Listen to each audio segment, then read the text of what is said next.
everyone. Welcome to Teaching Thursdays. On Thursday, every week, I'm trying to answer people's questions as they come into the comments pertaining to things that they would like to try to learn.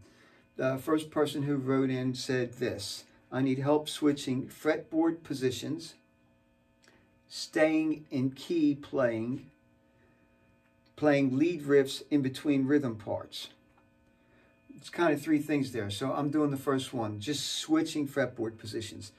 The easiest way to really learn switching fretboard positions, which probably is a lifetime work, so it's not easy. I shouldn't have said the word easy. Is literally to do it the way every clarinet, flute, violin, piano player, and most guitar players back in the day learned how to do it. You take a piece of music or you learn how to read the music. So just looking at the first couple measures of the Saints Go Marching In, you have D, F sharp, G, A. Then you take those same exact pitches, D, F sharp, G, A. And you learn how to play them.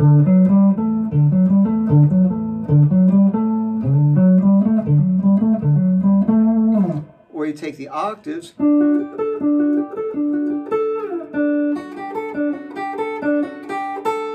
and learn how to play them all over the neck. Reading music is the old school way. There's literature in every style: classical, jazz, just method books out the wazoo that teach you how to move up and down the neck, playing different scales, different keys, different songs, etc. Some of the ones that I used growing up were Alfred's and Mel Bay. Hal Leonard has a big series now. Berkeley has a great series.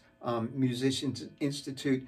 Everybody has books that they're using now for teaching people how to read music, and they're absolutely wonderful, and that's the old school way to do it. And a lot of people don't know how to read music anymore on a lot of instruments, which is great because they can do it different ways: by their ear, by patterns, by remembering shapes, by singing what they play, whatever it be. Music's a language. Most times when we learn a language, we learn how to speak it, to read it, and to write it. But that's a step that a lot of guitarists missed. So, moving on to step number 2. Take a riff or a phrase or the beginning of a song, Somewhere Over the Rainbow, anything you want, and just learn how to play it first. So here I make up this little riff, kind of a little blues cliche. Learn how to play that other places.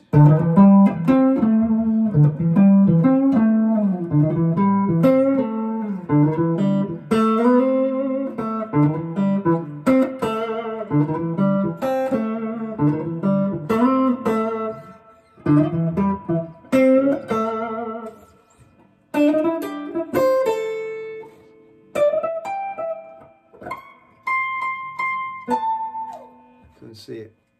That's my second idea for you. The next idea is to use scales, or any scale that you want. This is a lesson in itself, but just briefly, take a scale. I like do, re, mi scales because everybody kind of knows how do, re, mi, fa, sol, la, ti, do should sound. Excuse me, pick a note. I don't know. I like C, but I'll pick F just for fun. So find an F note and go.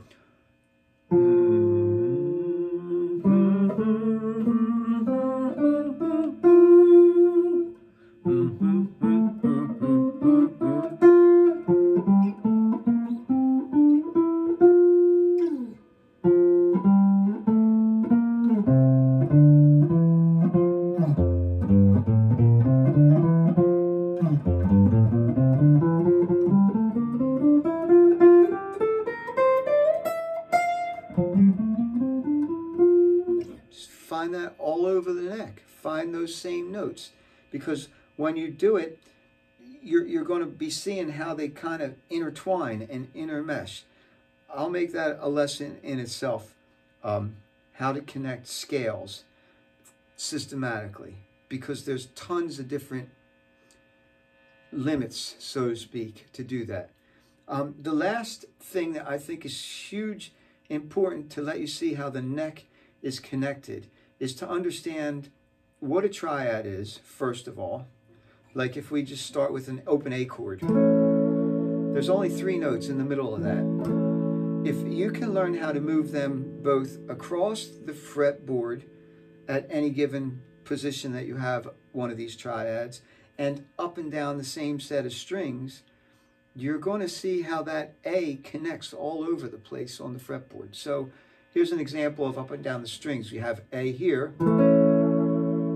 It's A, C sharp, E, or in order E, A, C sharp. So now this E is going to come up to the next note A on this string. This goes up to C sharp. This goes up to E, which gives me... So this is my open A chord here. Here's the next one up the set of strings, starting on an A note here. The next one has to start on a C sharp note up here, giving me that shape there. And then finally back to... So there's 4 different shapes when you work up the neck on each given set of strings. It works going across too. So if I play like, if I play these 4 strings again, then I could play the same notes on the next set of strings, but in a different order. This one, this top one's going to get flipped over to there. So it would be... Now we're going to move these notes, A, C sharp, and E, up those 3 strings.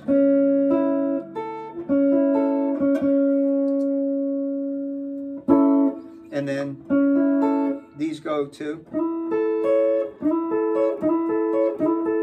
I'm a little out of tune.